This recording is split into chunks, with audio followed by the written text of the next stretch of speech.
Verifikasi dua langkah merupakan salah satu persyaratan untuk bisa dimonetisasi di platform YouTube itu sendiri. Seberapa pentingkah verifikasi dua langkah sehingga pihak YouTube menjadikannya sebagai salah satu persyaratan untuk bisa dimonetisasi?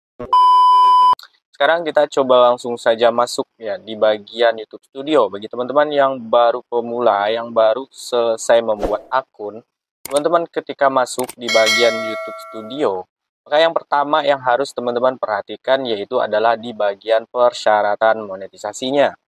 Kita klik mulai. Maka sekarang kita sudah berada di bagian YouTube Studio itu sendiri ya. Teman-teman bisa lihat, ini benar-benar baru, semuanya serba nol. Kita cek terlebih dahulu di bagian penghasilan lambang dolar ini. Ketika teman-teman masuk di bagian lambang dolarnya, maka akan muncul pemberitahuan seperti ini. Teman-teman boleh scroll ke bawah, dan ini ada beberapa persyaratan katanya untuk bisa dimonetisasi. Yang pertama itu memiliki minimal 500 subscriber dan upload 3 video 90 hari terakhir. Dan memiliki jam waktu tonton publik itu 3000 minimal. Dan juga penayangan short publik itu 3 juta dalam waktu 90 hari terakhir. Nah, ini juga di bawah. Nah, teman-teman bisa melihat di bagian verifikasi dua langkahnya. Ini merupakan salah satu bentuk persyaratan juga untuk bisa dimonetisasi. Sebenarnya untuk melakukan verifikasi dua langkah ini tuh tidak terlalu ribet ya, teman-teman tinggal pilih di bagian verifikasi dua langkah ini. Maka di sini teman-teman nanti akan diminta untuk mengkonfirmasi bagian alamat email teman-teman yang lain ataupun nomor telepon teman-teman. Tapi di sini saya sarankan untuk memverifikasi di bagian nomor telepon. Nah, setelah teman-teman konfirmasi, teman-teman verifikasi nanti dan kodenya masuk, teman-teman silakan masukkan kode OTP-nya. Barulah nanti itu akun teman-teman bisa selesai untuk diverifikasi. Sekarang kita masuk saja ke langkah-langkah untuk melakukan verifikasi dua langkah itu sendiri ya. Untuk melakukan verifikasi dua langkah, silakan teman-teman pilih di bagian verifikasi dua langkahnya langsung.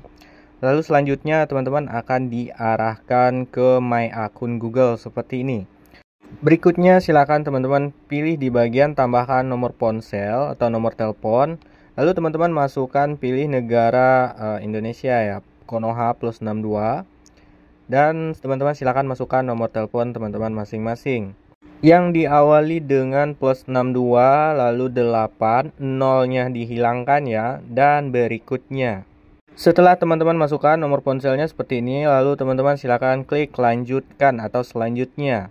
Maka silakan teman-teman tunggu bagian kode OTP yang masuk ke nomor ponsel atau ke nomor telepon yang teman-teman tulis tadi. Nah, setelah kode OTP-nya masuk, itu biasanya melalui SMS. Lalu kita masukkan ya kode OTP-nya. Dan setelah teman-teman masukkan, teman-teman klik di bagian verifikasi.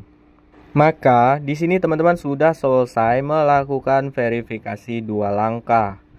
Teman-teman bisa lihat, ini ada beberapa pilihan dari verifikasi dua langkahnya. Yang pertama itu ada kunci sandi dan kunci. Yang kedua itu ada bagian dialog Google. Nah, ini deteksi di bagian perangkat. Yang ketiga itu ada authenticator. Dan yang keempat ada nomor telepon. Yang kelima ada di bagian kode cadangan.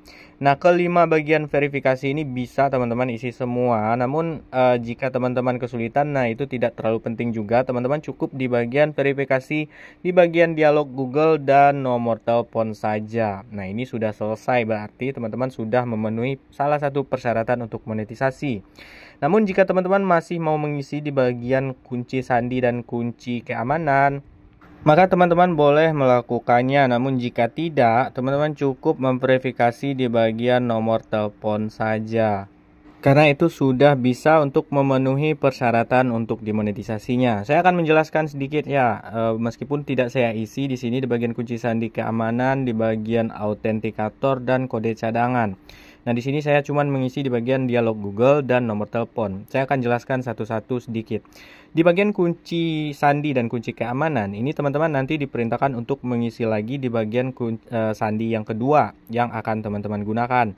Nah, ini nanti sandi kedua ini akan ditanyakan jika terjadi teman-teman melakukan login ulang.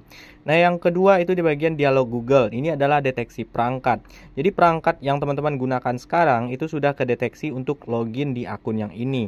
Nah, saat teman-teman melakukan login di perangkat yang lain atau di HP yang lain, maka nanti akan minta persetujuan dari perangkat yang teman-teman gunakan sekarang. Nah, yang sekarang di bagian verifikasi yang ketiga di bagian autentikator.